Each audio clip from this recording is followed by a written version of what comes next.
ngayon nalaganap ang dilim. Hindi alam kung sino ang paniniwalaan. Isang liwanag lang ang sa itatanglaw, si Kristo Jesus na ating katotohanan.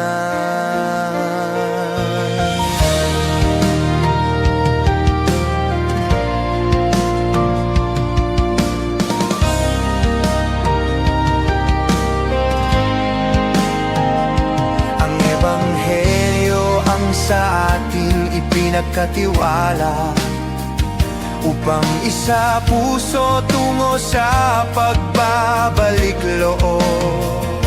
Mula sa masama tayo ay tumalikod, bumangon at kay Jesus ay maglingkod. Umayo't ihayag ang mabuting balita ni Jesucristo ng buong katapatan. Sa salita at gawa ay may palaganap, pagbabago ng lahat ay maganap.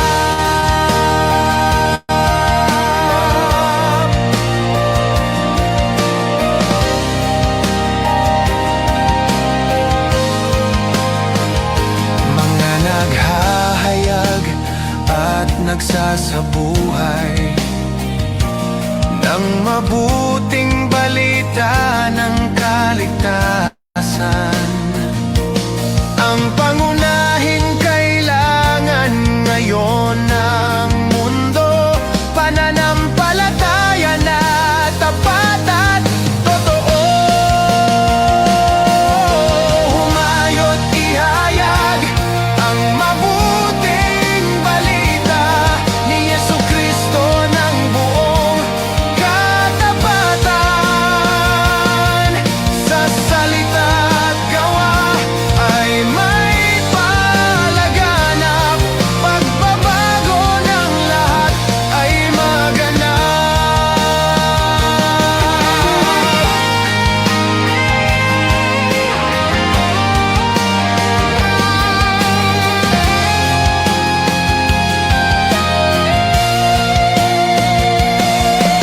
Humayo't ihayag ang mabuting balita ni Jesucristo ng buong katapatan. Sa salita at gawa ay may palaganap, pagbabago ng lahat ay maganap. Humayo't ihayag ang mabuting balita ni Jesucristo ng buong katapatan. Sa salita at gawa ay may palaganap, pagbabago ng lahat ay maganap.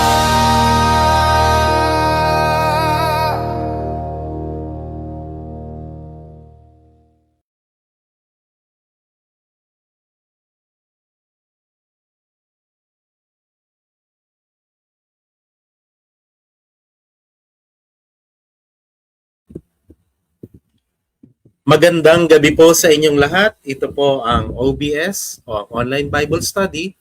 Kasama po si Bishop Bart Santos. Muli ako po si Brother Eman. Samahan po ninyo kami ngayong Webes na ito. Tayo pong lahat magnilay, manalangin, nang sa gayon tayo po'y mapalapit sa salita ng Diyos o sa ating Panginoon sa pamamagitan ng kanyang salita. Pagbati po sa ating mga viewers na kasama na po natin for tonight. Siyempre po ang Mary Immaculate Lay Community. Yan, nakita ko na po sila kanina. Ayan, good evening po sa Mary Immaculate Lay Community. Gayon din po kay Sarah Quintas. And of course, kasama natin ang miyembro po ng Lourdes at Copradia de San Agustin de Baliwag, si Sir Tesuan Pascual. Gayon din po kay Cecil Dulatas. And of course, kay Sister Connie de la Cruz. At marami pa pong iba na mga kasama po natin ngayong gabi, mga ka-OBS Nation. Muli, kayo po na mga kasama namin. Inaanyahan po namin kayo na ibahagi po ito sa inyo po mga Facebook wall at gayon din maging bahagi po kayo ng ating programa sa pamamagitan po ng inyo pong pagninilay habang tayo po ay nakikinig kay Bishop Bart. At wag na po nating pahabain, patagalin pa ang gabi natin. Alamin po natin kung nasan po si Bishop. Kaya tawagin na po natin. Good evening po, Bishop Bart. Nako, magandang humanap na nagpaalam pa ako sa pulis. Ako baka ako. Ang dami yung pulis eh. Dito kasi ang nunsyo, ang kardinal, dito ang obispo. Nandito kami sa Oroquieta City ng Ozamis.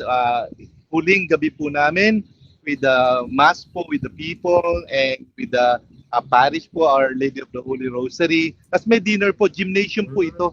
Nasa loob po, pag doon po sa loob, hindi tayo magkakaintindihan. Ayan, lakas ng sound system nila. Kaya ko naman humabol sa kainan, okay lang din naman ho yun. Parang hindi na ako magtagal. Nirecord ko kanina yung kaya mawawala ako. Tapos pag babaling na lang uli ako, Brother Eman. No? Kaya babasahin mo yung po. Babasahin niya po yung first reading. Tapos dire-diretso na, wag mo na kayo susubula ako ng mabilis. Pag nakita kong patapos na, lalabas uli ako. Sige lang po. Tapos mapakita ko sa inyo yung loob. Later on. Sige po, Bishop. Sige po. Sige na, alis muna ako. Leave muna ako. Thank you po, Bishop Bart. See you later po. Muli po, kasama po natin ang ating pong mahal obispo na si Bishop Bart. At atin pong maririnig po ang kanyang pagninilay tungkol po sa unang pagbasa sa darating po na linggo. Mga ka-OBS Nation, ang pagbasa po natin ay mula sa aklat ni Propeta Isaías, chapter 55, verses 10 to 11. Ang salita ng Diyos mula sa aklat ni Propeta Isaías. Ito ang sinasabi ng Panginoon. Ang ulan at niebe, paglagpak sa lupa'y di na nagbabalik. Aagos na ito sa balat ng lupa't nagiging pandilig. Kaya may pagkait butil na panghasik. Ganyan din ang aking mga salita. Magaganap nito ang lahat kong nasa. Ang salita ng Diyos. Salamat sa Diyos.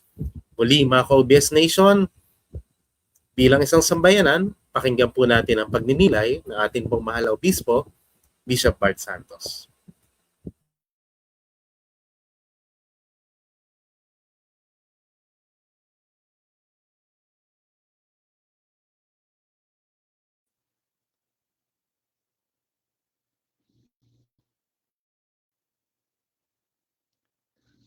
Magandang hapon pa ho dito. Pero gabi na po ang showing nito. Kasi mamaya hong gabi, huling misa namin at dinner ho ng CBCP plenary. Malayo ho yung pagmimisahan. Mga 40 minutes po. Kaya para makasigurado na lang tayo, i-record na ho natin. At sisikapin ko nga hong maging malinaw ho ito. Ano po?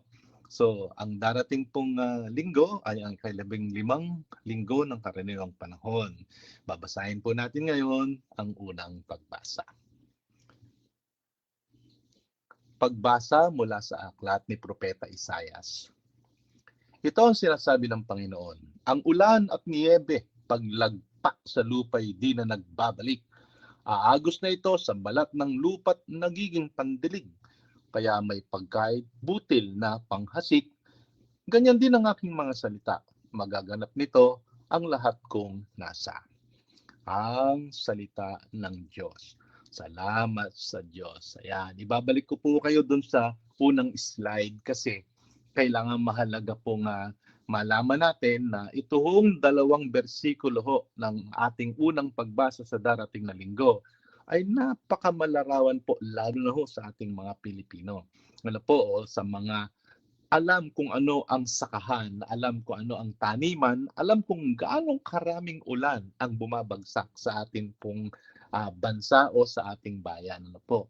So ang title slide po natin, yun na ho yung buong pagbasa. Ayan, ano po. O ngayon, tingnan na ho natin. Ang susunod na slide po yung Filipino version. Mamaya po sasabihin ko bakit nakukulangan ho ako doon sa pagsasali ng ika-11 bersikulo para po sa pagbasa o sa leksyonaryo. Mamaya ako ipapaliwanag. Pero sapat naman ho yung kahulugan, pero parang kailangan maging mas malarawan tayo katulad ho ng intensyon ng salita ng Diyos na napakamalarawan para lang ho maiugnay natin. Bakit ang salita ng Diyos ay buhay natin? Ano po? Yung susunod pong slide, ito po ang English version. Ito po yung para sa English Mass. Kaya tingnan nyo po, doon po sa English version, medyo mas malapit po siya doon sa literal translation sapagkat mahaba po yung linya. Doon po sa Tagalog version, parang 2 linya lang po. Pero doon po sa English version, tingnan nyo po, so shall my word be that goes forth from my mouth, it shall not return to me empty, but shall do what pleases me, achieving the end for which I send it. Ayan, ano po. Paliwanag ko natin, ano po. Punta tayo sa susunod na slide. Itong susunod na slide, ito nga po yung unang versikulong binasa o yung verse 10. Ang sabi ng pagsasalin, ang ulan at niebe, paglagpak sa lupa, di na nagbabalik. Aagos na ito sa balat ng lupa't nagiging pandilig, kaya may pagkain at butil na panghasik. Napaka malarawan po nito, no po, kasi napaka tagal na sinulat itong aklat ni Propeta Isaias bago pa dumating ang Panginoon sa Kristo, daan-daan taon bago pa dumating ang Panginoon. Pero hindi ho magiging mahirap unawain sa atin kung anong ibig sabihin ng salita ng Diyos na pinakikinggan ho natin sa pamamagitan po ng larawan ng ulan. Wala naman ho tayong niebe, meron ho tayong yelo. Yung yelo ginagamit natin sa halo-halo o sa pag-inom. Pero wala tayong snow. Pero even though ulan man yan o niebe man yan, yun ho bang natural na ito'y nalalaglag galing sa langit? Ano po? Yung natural na ito ay galing sa taas, bumaba, bumagsak. Tapos po, sabi nga, pag bumagsak na sa lupa, hindi na mabalik yan sa langit, hindi na kumbaga ho sa common experience po, human experience, ano po, siyempre po yung natural process of precipitation, babalik naman talaga yan. Hindi po natin papaliwanag yan. Yung natural experience lang po ng tao na umuulan, bagsak sa lupa, aagos yan, at nagiging pandilig. Nagiging pandilig siya sa tanim at yung tanim ay inaani yung butil, yung panghasik, at yun na ho ang mangyayari, magiging pagkain na nga ho natin ito.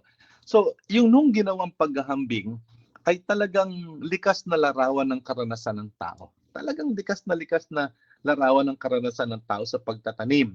Simpleng-simple ho ang dalhan ni Isaias para makarelate ang nakikinig, o hindi ba? Kaya yung mga imagery na yan, analogy, metaphor, or not to mention parable, katulad po ng parable of the sower and the seed tungkol sa gospel natin. Ano po? Ganun pa man, ang mahalaga po dito, makakarelate ho lahat. Ano po, dahil yung lalarawan sa atin ng pagbagsak ng ulan, paano dito nadidig ang halamanan, paano yung halaman, nagkabutil, yung butil, na magiging panghasik uli. Gusto ko makita ninyo na yung butil, hindi dumiretsong kain, kundi na panghasik uli. Kung baga po yung seed, na panghasik uli, at magiging tinapay po. Na naman ho yung sinasabi ko, ganun pa man ho, ayoko na hong makipagtalo din, sapagkat wala po yung bread. Kumbaga po, pag binalikan niyo po yung English version, magiging yung lupa, mataba, magkakabunga, at yung butil, ihahasik, at magiging tinapay para sa kumakain. Wala po yun doon sa ating pagbasa. Kahit bali-baligtarin ko man ho, sorry po, nagiging pandilig kahit pagkain, pagkait butil na panghasik. Mainam po sana, yun na nga naging literal. Pero yun na po, mahalaga po, yung ulan, pag bumagsak, madidilig ang tanim, yung tanim magkakabutil, yung butil ihahasik, yung butil na hinasik magiging bunga, at yung bunga magiging tinapay, magiging pagkain. So yung mahabang proseso po ngayon, yun po yung salita ng Diyos from the mouth of the Lord to our heart, to our works. Ayan, po. Sige, iusad na ho natin. Gusto kong pumunta na tayo dun sa susunod na slide, yung picture po mismo. Po? Yung picture po mismo ng madali lang pong maunawaan, di ba?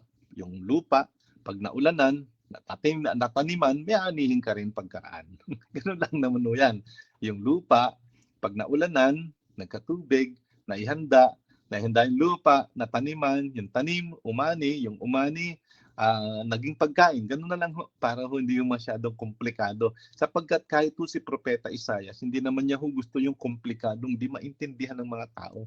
Kundi yung bang ngayon, yung nakikinig kahit ho bata, maiintindihan, matanda, maiintindihan, mga tao na nagpunta ng simbahan, nakinig ng unang pagbasa at naging malinaw ho sa kanila, ay naku, lalo na pag ipinaliwanag ng magsesermon kung ano ho ang kahulugan ng salita ng Diyos, maging iugnay po ito sa mga salita na babasahin, awit na kakantahin, at ang ebanghelyong atin pong pakikinggan. Ayan, ano po.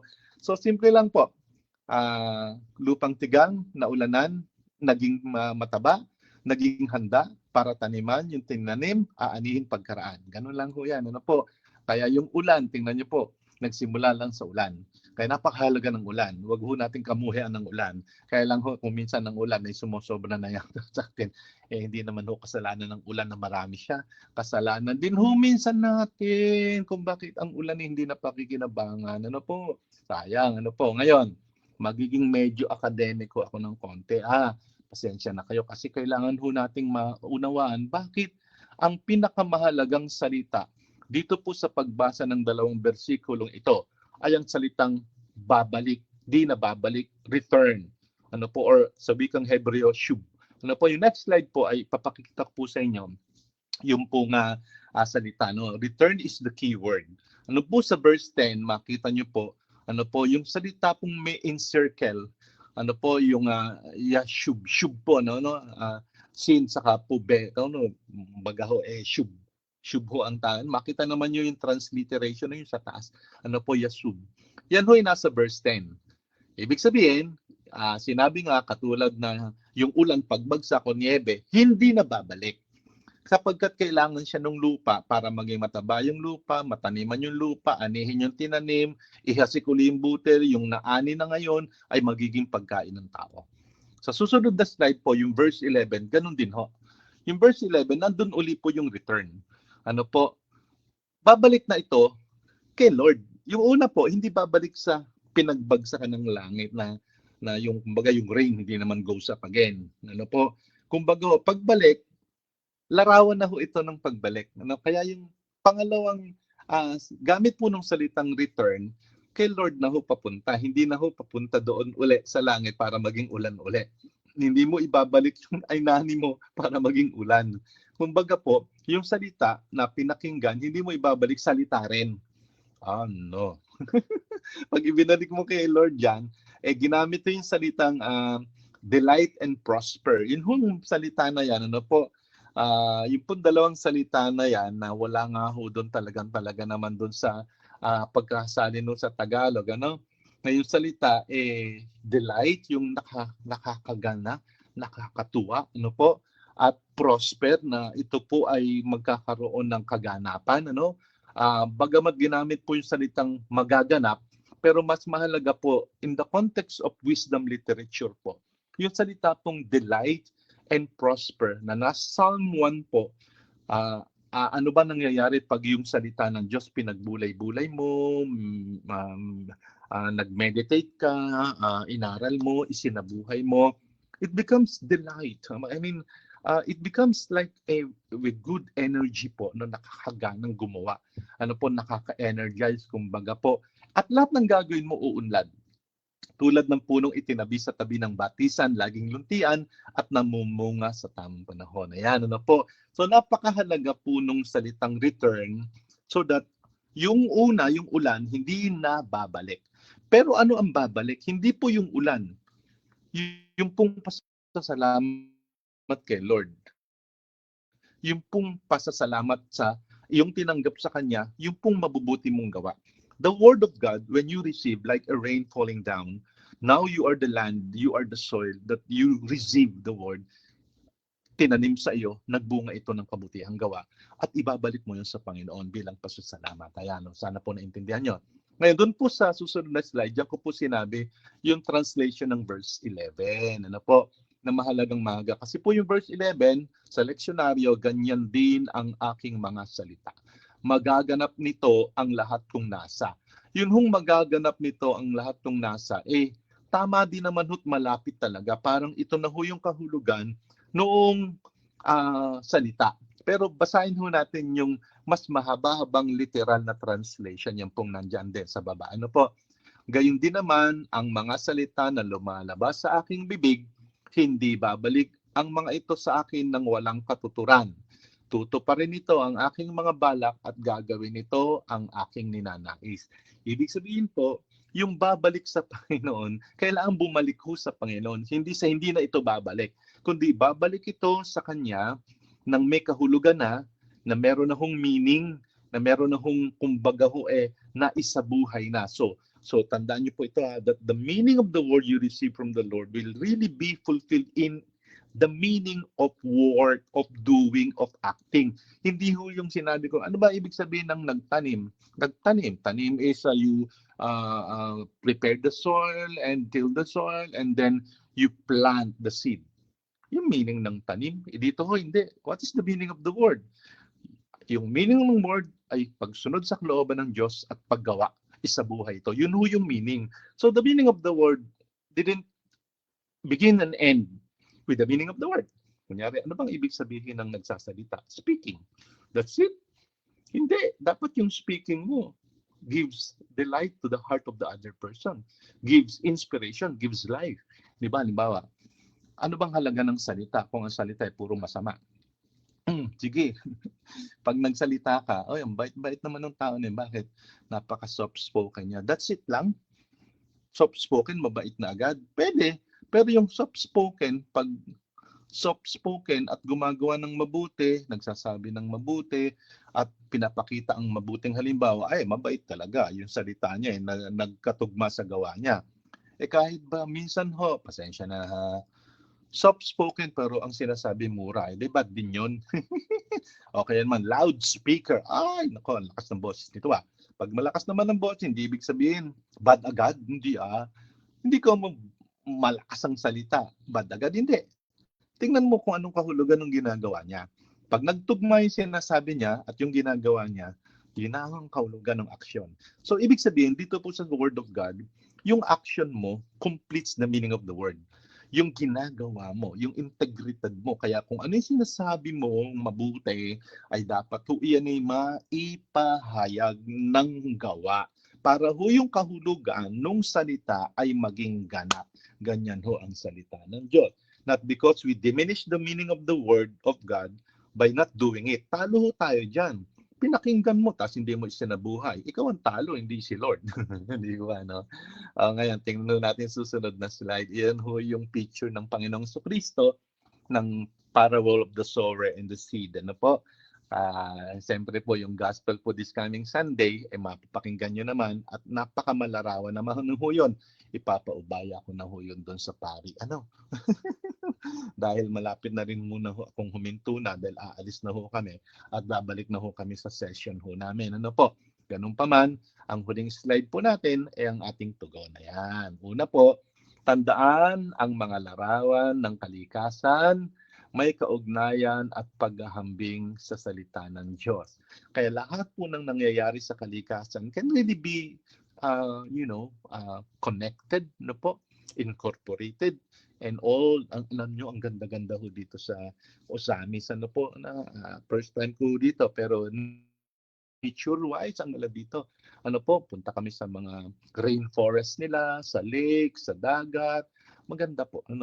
Makita niyo po na rin po nila, green nila na kumbaga ho, yung tanim nila, prutas nila na to mention. Very good po ang Osamis. Marerelate niyo ang pakikinig ng salita ng Diyos sa kapaligiran ho natin, lalo na sa kalikasan. Ano po? Yung tinanggap natin ang salita ng Diyos, isabuhay ho natin. Yan naman ho laging sasabi. Pangalawa, ang salita ng Diyos ay dapat sundin bilang pagbabalik sa Diyos na nagkaloob nito. Binigay ng Diyos ang salita, ibalik natin sa Kanya ng may bunga at gawa. Ayun nga, pag nagsimba ho tayo, pakinggan ho natin salita ng Diyos, pakinggan ho natin yung mga binabanggit po sa pagbasa, sa mabuting balita, pabungain ho natin yan ng mabuting gawa. Pagbalik ho natin sa susunod na linggo o sa araw-araw niyong pagsisimba, pulos pasasalamat po ang nangyayari din naman sapagkat yun naman ho ang kahulugan ng Eucharistia.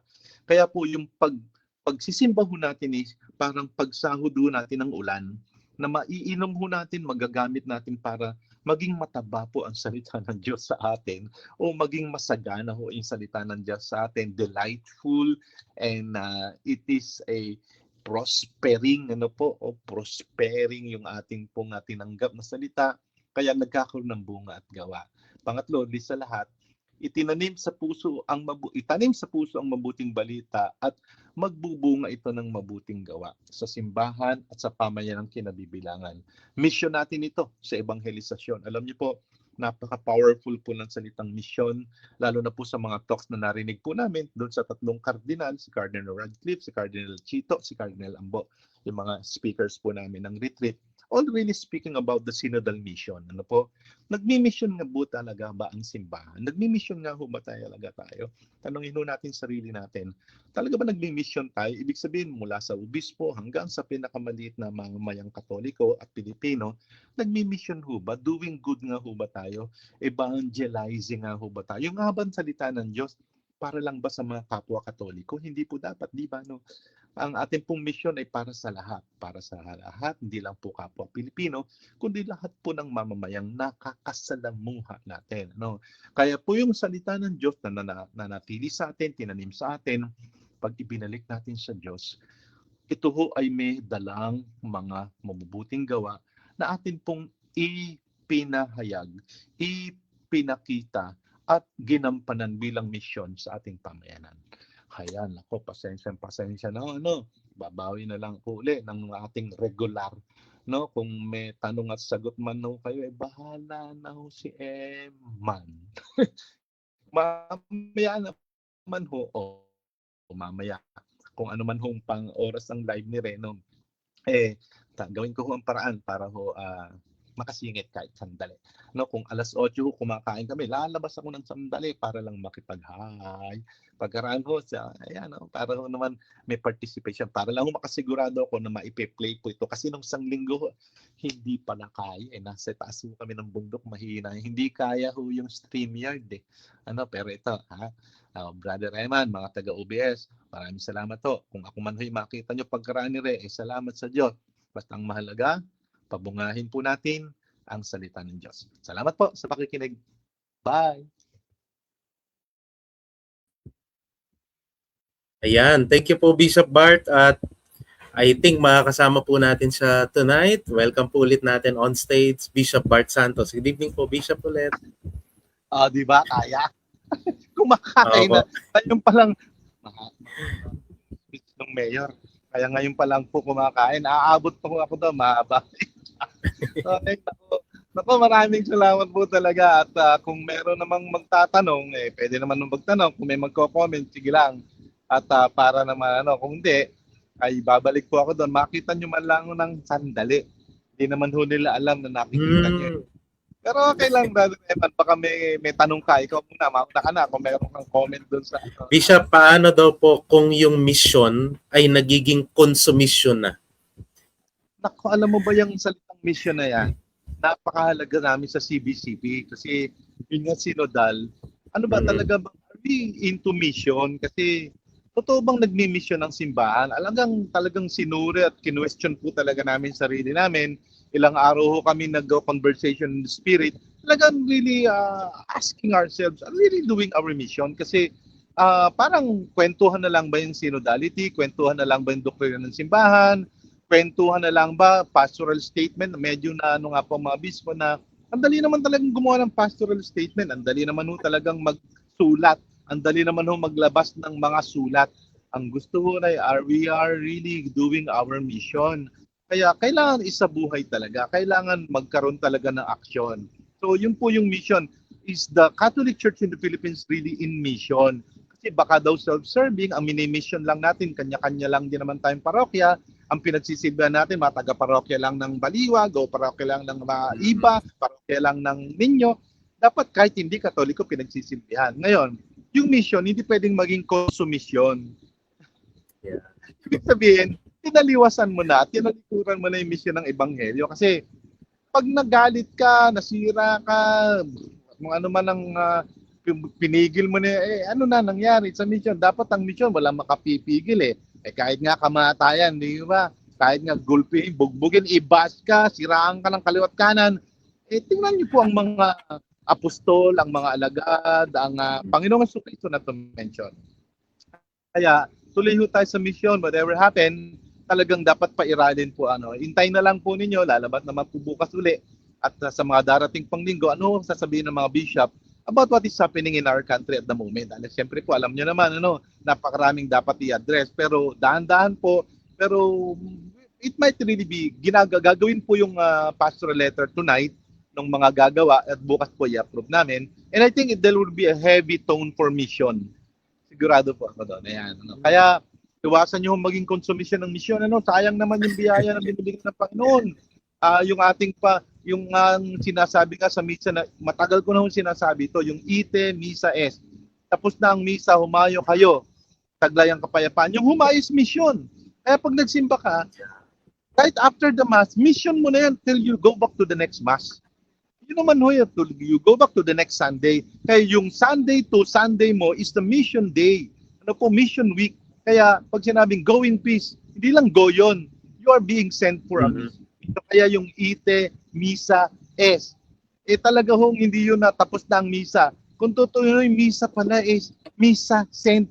Ang misa po sa wikang Latin is to be sent.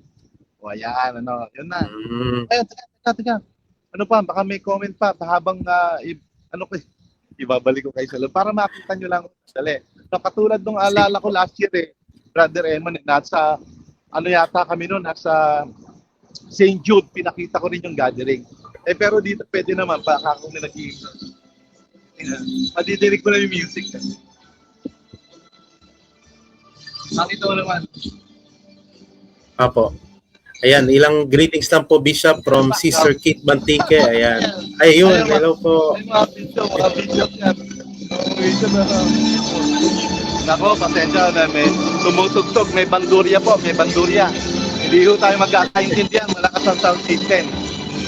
Ayan. Pero yan po ang aming gathering. Masaya naman. After the long day of discussion and kung ano man ang aming mga, talagang kami po pag nagdiskusyon, hindi naman kami nagdidiskusyon ng katulad ng mga court hearing. Pero talagang lively rin naman yung discussion namin sa loob ng plenary. At talagang pinag-uusapan, talagang wala ho kaming katulad ng your objection or honor, wala kaming ganun na. Puro parang reflection po, sharing, it's just like sharing.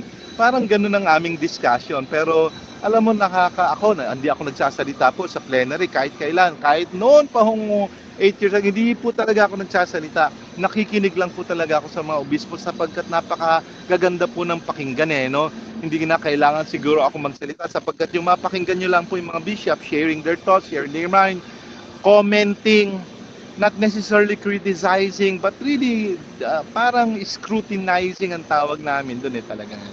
Ayan ako, pasensya kayo. Pagbigyan nyo na ako. Kakain naman ako ng konti. Salamat na salamat. Brother Eman, bahala ka ng salamat po. Next week po, nasa iba na okay na. Bye. Bye. Good night po. Thank you po, Bishop Bart. Ingat po. Good night po. Ayan. So, muli narinig po natin ang ating pumalaw Obispo, si Bishop Bart Santos. Ilan lamang po mga pagbati. Of course, nakasama po natin for tonight, Sister Kate Bantique, and of course, from DRT, Bulacan, Jacinto Cristobal. Ayan, good evening po, Brother Jacinto. Of course, kasama natin si Hermenegilda Cruz. Ayan, good evening po. Of course, si Mary Ann Cruz. Ayan, maraming salamat po. And of course, ayan, si Brother Jacob Casimiro.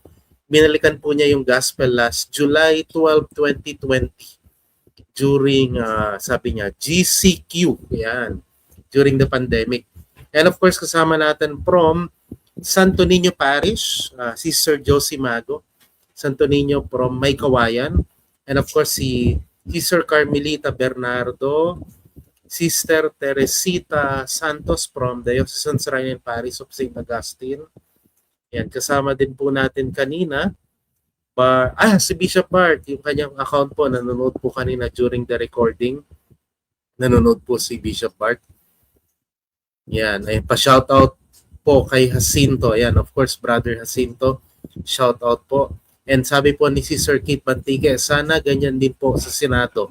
Kasi sabi po kanina ni Bishop, sila po ay, sa kanilang plenaryo, sila po ay mga nagninilay. Of course, tungkol sa salita ng Diyos, para sa ikabubuti ng sambayanan. Kasama natin din po si Sir Lourdes Matibag and of course si Brother Prince Lester Diego. Yan, good evening po. Yan, of course Mary Immaculate Lay Community, salamat po sa inyo pong weekly support sa atin pong OBS tuwing Webes. So muli mga ka-OBS Nation, magkita-kita po muli tayo sa susunod na Webes dito po sa ating programang ang OBS, ang Online Bible Study. Kasama po si Bishop Bart Santos. Tayo pong lahat patungo sa ating Panginoon sa pamagitan ng pagninilay ng Kanyang salita.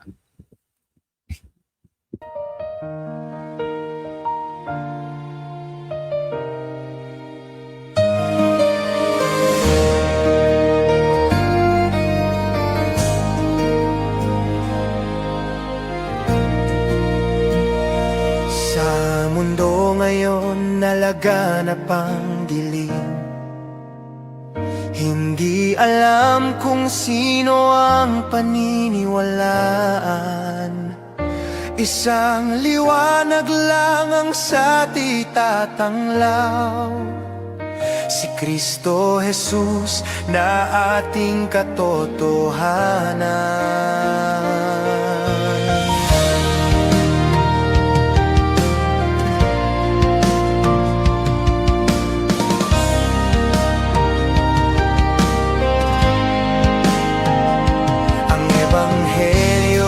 Sa ating ipinagkatiwala upang isa puso tungo sa pagbabalik loob. Mula sa masama tayo ay tumalikod, bumangon at kay Jesus ay maglingkod. Umayo't ihayag ang mabuting balita ni Jesucristo ng buong katapatan. Sa salita at gawa ay may palaganap, pagbabago ng lahat ay maganap.